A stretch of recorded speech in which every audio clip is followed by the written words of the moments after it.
My sister is trying to ruin my life by helping my ex take me to court, so I have to pay child support for a child that isn't even mine. That is not going to happen.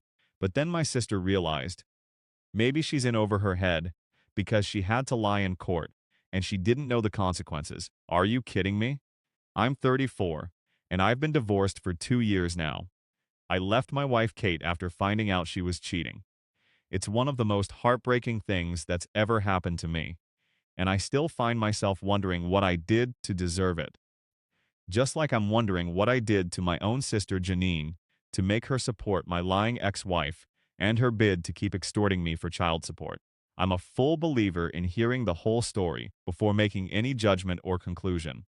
So I'll tell everything from the start to the end. I got married to Kate 4 years ago, and I did so out of love.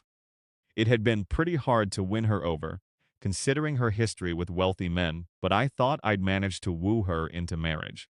Our marriage wasn't as blissful as I'd hoped, because while I provided the basics and a little more, it wasn't enough.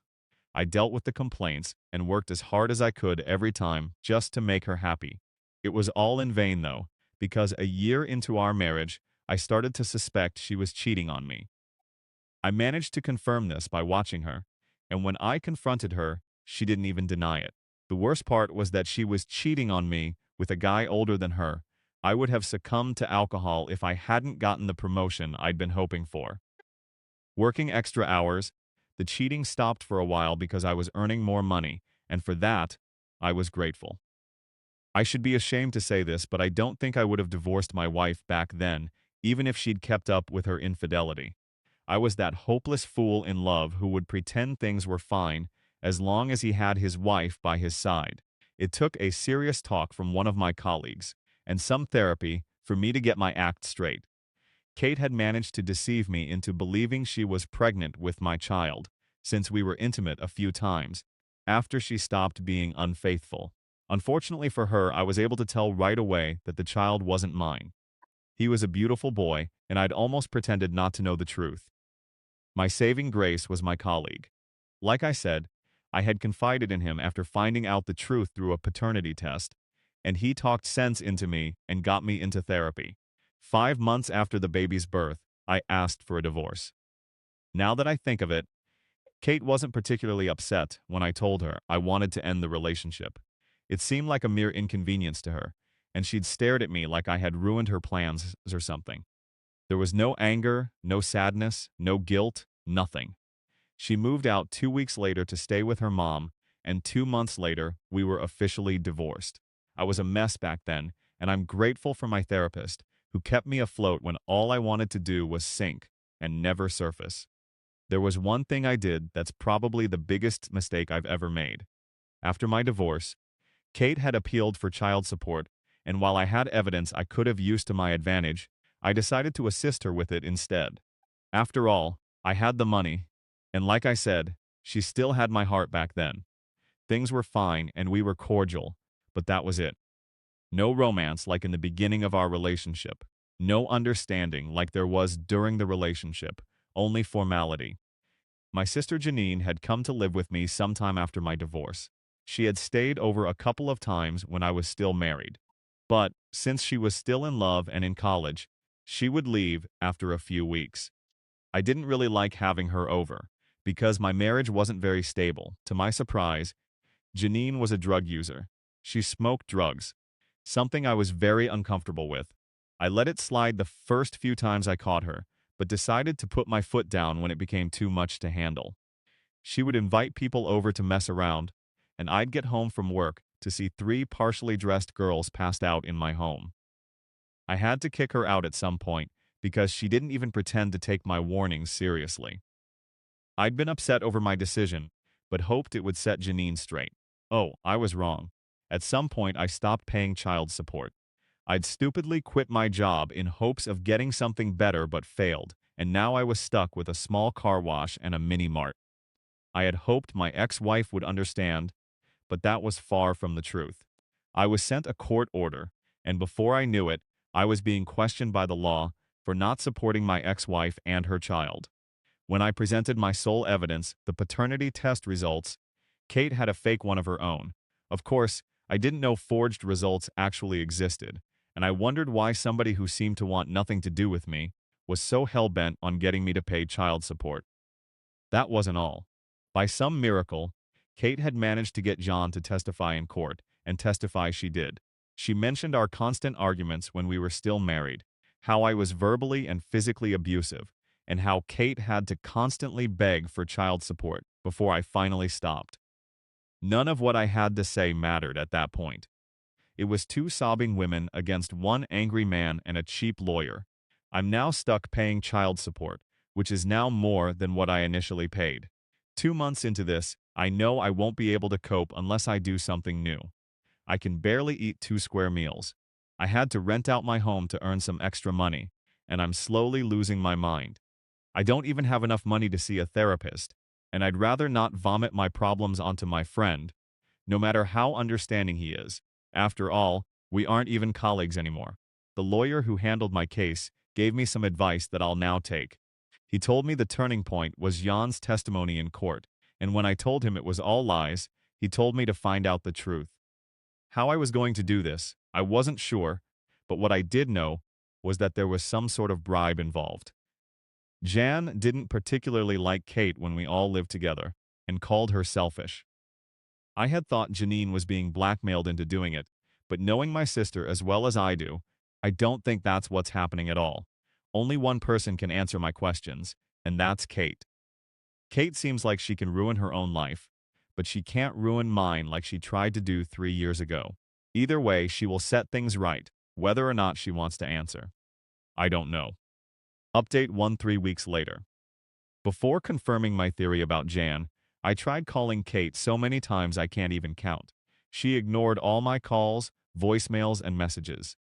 I then went to visit her but realized it was a huge mistake. She had gotten a restraining order against me almost immediately, and I wondered how I could have thought that someone actively ignoring my messages wasn't eager to be visited by me. The thought of paying child support was so depressing that I even started to consider running away. Remember, my friend? I had believed I would never see Jonathan again, but then he came to see me a month after my court visit. I was so happy to see him. After I got over my shame, I told him everything I'd learned. His wife was a lawyer, and he promised to speak to one of her colleagues on my behalf. 4 days later, a woman came to my home. She asked for Kate's address as well, and promised to represent me properly, as long as I cooperated. There was a strict professionalism about her that I admired, and for the first time in a while, I had hope. The lawyer gave me 2 assignments. The first was to visit the lab where I had the paternity test done, and the second was to make sure I got the truth from Kate. When she called me, my lawyer was going to be an active listener during the call, and according to her, that would help determine the next course of action. She wanted me to visit the lab to speak with the professional who had done the tests so she could be sure there was no foul play involved. I told her I'd call, but I later reasoned that people were taken more seriously in person. The second good thing happened. Kate called me 3 days after my meeting with the lawyer. I don't even know what she'd been told, but Kate was not happy. I told her I couldn't talk at the time and waited until my lawyer was present. I didn't even have to provoke Kate into saying anything. She confessed that she was going to make me pay child support until I was financially ruined. When I asked why the father of the child didn't contribute, she told me he was out of the picture, and since she had me as a rebound, by law she had no business with him for the time being. It was all my lawyer needed to hear to fully believe me, and I had it all recorded. 2 days ago, I went to the hospital, but nothing special happened. I was told all the tests done were reliable, and the receptionist wouldn't even let me pass the front desk. I'm not sure what possessed me to return there that night, but I hoped I'd meet someone I could speak to. I didn't, but I saw my sister and a man in scrubs talking. When I approached them and told Jan I needed to speak to her, she looked like she'd seen a ghost. The man looked concerned and stepped between us, and when she gently pushed him away and whispered in his ear, I could tell it wasn't a professional relationship they had. She refused to tell me who he was, and I figured they were either dating or in the process of it. It's not confirmed, but I'm almost certain. I asked Jan why she'd lied in court, and for a second I thought she was going to run away. But then she shot me the nastiest expression I'd seen all day and reminded me that I had kicked her out and she had nowhere else to go. Kate had helped her out for some time, and all I know is that my sister hates me. She said we'd do the exact same thing over and over again, and threatened to call security if I kept asking questions. She kept dodging. I'll probably visit the hospital again, but I want to wait for the lawyer before I do something that could cause a problem later on. I don't think I'm the only one who thinks John is hiding a couple of things that would be helpful, maybe because I was with her and could see her as she spoke. I'll just have to wait until I have a proper discussion with my lawyer. Update 2 weeks later. I've spoken to the lawyer, and she actually agrees with me. In fact, she thinks the fake paternity test came from the man my sister was with the other day, but she doesn't know anything about him other than what he looks like, so we left it at that, unless it proves relevant again. I've also involved my parents, which was very difficult, because we'd hardly spoken since my marriage to Kate. They never liked her, and the last time I saw them was when I got divorced from Kate. They were surprised to learn that Jan had given false testimony in court, and when I told them about her addiction, I think my mother almost had a heart attack over the phone. I'd been speaking to my lawyer, who intended to get a sample for paternity testing, and I'd been given excuses as to why I couldn't visit Kate. When I finally told her the truth about the restraining order, she got upset. I told her I tried my best to get the paternity test done, and that's the second reason I'm contacting my parents. The first being emotional support. Aside from Jonathan, I feel so alone in all of this. Plus, they know Kate well enough to approach her accordingly. It took 8 days, but my mom visited to give me a lock of the baby's hair. She looked upset and asked if I'd seen Kate's son recently. I hadn't. The last time I'd seen the baby was when he was about 6 months old. My mother was very upset that things weren't working out in the boy's favor, and I understood where she was coming from. Aside from my feelings for Kate, I considered the baby and what would become of him if he didn't have a good childhood, but I had no choice but to remove myself from the situation, and my mom was with me on that decision. She told me that getting to see the child wasn't hard. It was either that Kate told them I wasn't the real father, or she let them see their grandchild.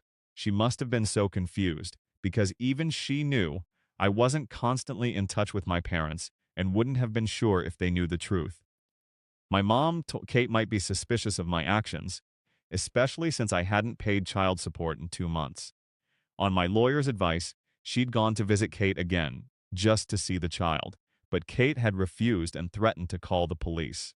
She then told my mom to tell me that I would lose in court if I tried anything, before telling her to leave. My mom pleaded with me to be careful. I wasn't at all surprised by her message. Kate was a smart woman and could be highly perceptive. We spoke about Jan as well, and my mom told me she hadn't been able to reach her.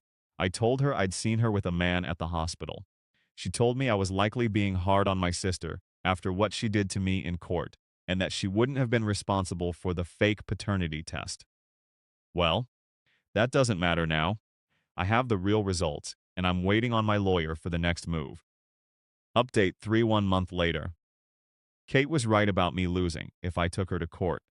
I was so surprised after the verdict, because I'd been so certain I'd win.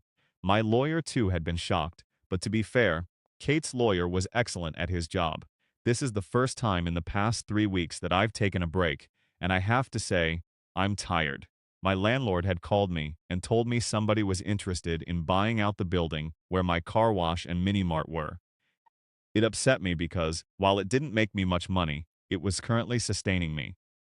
It turned out I had no say, and that as soon as my rent expired, I had to look for another place. I wondered who was interested in buying such an old building. Now I think I know who it is, but I can't say anything until I'm completely sure. Another odd thing happened. Jan visited because my parents kept trying to reach her. She told me to inform them she wasn't interested in talking to them and that I should stop telling them about her private affairs. I got a visit from my lawyer around then, and Jan had left immediately, likely relaying this to Kate, which was why Kate was so prepared to deal with me in court. Not only had Janine told the court she'd seen me at the hospital acting suspiciously, but she'd gotten the receptionist to act as a witness. That woman spouted absolute nonsense, telling the court I had refused to leave and was instead lurking around. The problem wasn't so much what she said, but how she said it. The fake result was presented once again, and Kate mentioned I hadn't paid child support even when I was legally obligated to. I don't blame the judge for scheduling another trial. If I hadn't known who was telling the truth, I'd have most likely believed Kate and Jan too. They made sure to shoot me a smug look before we parted ways, making it clear they could have the law on their side if they wanted to. I'd say the biggest downside of it all was having to pay for all the missed child support. There's one silver lining though, because after having to pay child support again, I was very interested in meeting the man buying out the building. I had to negotiate with him, or beg for an extension, until I was ready for that big change. I'd been given an address and contact details, and decided to visit for the sake of being proactive. To my surprise, I saw Kate stepping out of the house with her son. She looked horrible. Her face was tear-stained, and she seemed like she was losing her mind. A door slam was my cue to stay out of her sight. I decided to ask the neighbors about the man of increasing interest, and learned he was married, and 2 of the 3 neighbors thought he was a horrible person. I left as soon as I was done asking, not wanting to be caught in the act. Guys, I'm not really sure when it dawned on me that I had gone to see Kate's lover. There was one she was serious about when she was no longer chasing young men. Plus, she was crying, and had taken a 2-year-old to see a stranger. I hadn't seen him even back when he was with my wife. But I had heard his voice twice in the past, and it was similar to what I heard when I stepped out. I've told all this to my lawyer, and she told me she'd see what she could do about the building. I think Kate put him up to buying my main source of income. After all, she did say she would make my life miserable if I ever crossed her. There's still one thing that doesn't make much sense to me, though. Why was she crying? I mean, seriously, why was she crying if it's the same man she was all too eager to leave me for? I just simply don't get it. Update for 2 weeks later. Hey guys, I'm back for an update. I hope you're ready. Get this. The one thing I'm certain of is that luck has decided to shine on me after ignoring me for so long. After the lie my sister told, along with the horrid testimony of the receptionist, I decided to get evidence to refute the whole thing. My lawyer then told me she knew who Kate's lover was, a wealthy man with his own tech company, and that a colleague of hers had worked with his wife in the past. Interestingly, his wife had wanted a divorce because her husband was unfaithful and abusive. It was almost funny to hear, because you'd think Kate was the type of woman who wouldn't tolerate abuse of any kind. Well, you can never tell who a person really is, except by their actions, that's for sure. I decided not to go to the hospital again, because Lord knew I was going to exchange words with that receptionist if I saw her. I called instead, and after trying multiple times, I gave up. A day later, I got a call from an unknown number. He'd overheard I was looking for evidence and had contacted me. When I asked if there were falsified reports in the hospital's history, he mentioned one, then said the blame had been pinned on me since he was on duty that day. Guess who was actually responsible? The guy I saw my sister with. Martin. When we described Martin and mentioned he had a girlfriend who sounded just like Jan, I knew it was him. I got an audio testimony from him and a few contacts as well. When I went to court for the retrial, Kate's lawyer just built on the evidence they previously had. I paid the child support required of me, and witnesses confirmed I hadn't been at the hospital to cause a scene.